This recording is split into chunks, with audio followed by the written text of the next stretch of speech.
The rainmaker's debt. In the quiet village of Ogbodid, the people lived by the rhythm of the seasons. When the rains came, the land blossomed, and harvests were bountiful. But when the rains failed, suffering followed. That year, the sky had remained clear for far too long. The rivers had shrunk to muddy trickles, the crops wilted in the fields, and the people grew desperate. The village elders gathered under the ancient baobab tree, the faces drawn with worry. Oberatanda, the chief, spoke with the weight of responsibility in his voice. If we do not get rain soon, hunger will take our children before the season ends. Elder Muddy sighed, rubbing his grizzled chin. There is one man who claims he can help Pardogo. At the mention of the name, some villagers scoffed, while others exchanged uneasy glances. Pardogo was a cunning old man who called himself a rainmaker. Some believed in his powers, but many saw him as a fraud who lived off the misfortunes of others. Still, desperation pushed them forward. Oberatanda and a group of villagers made their way to Pardogo's mud hut at the edge of the village. The old man sat outside, chewing on a piece of sugarcane, his eyes twinkling with mischief as they approached. You have come to me because the sky has forgotten you, he said with a knowing smile. But I can remind it, for a price. Oberatanda crossed his arms. We have little left to give. Pardogo chuckled, tapping his walking stick against the ground. If I bring rain in 3 days, I want a whole cow and a drum of palm wine. A murmur spread through the group. A cow was no small price, especially in hard times. But what choice did they have? After a moment of silence, Oberatanda nodded reluctantly.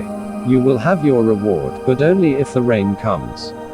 That night Pardogo prepared his so-called ritual. He gathered dried leaves, old bones, and a calabash of palm wine.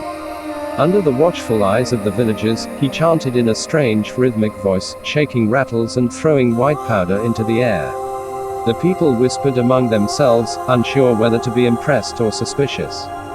What they didn't know was that Pardogo had a secret. He had sent a message to a traveling merchant, who had passed word to a neighboring rainmaker. By chance, a natural shift in the weather was already on its way. By the third day, dark clouds gathered on the horizon.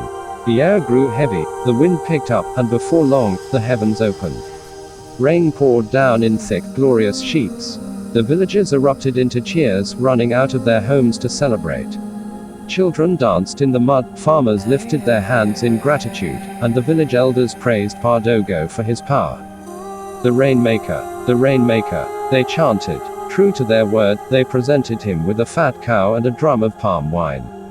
Pardogo accepted his prize with a wide grin, drinking deeply and boasting of his greatness. But the sky was not done. The rain did not stop. Days passed, and the downpour continued. What had begun as a blessing turned into a curse. The river, once dry, swelled beyond its banks, flooding farms and washing away huts. The villagers, who had once praised Pardogo, now came to him in anger. Make it stop, Oberatanda demanded, his voice rising over the howling wind. Pardogo, now genuinely afraid, attempted another ritual. He chanted louder, shook his rattles harder, and threw every last bit of his white powder into the air. But the sky did not listen.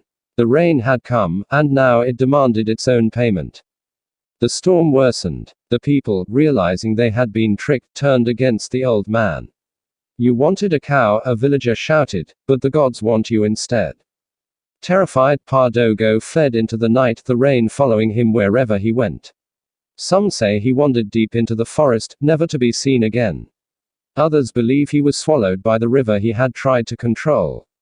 The storm finally passed, but the lesson remained.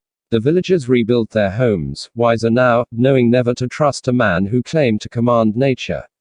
And as for Pardogo, some say he still wanders the land, soaked to the bone, forever paying his debt to the sky. Native Narrative.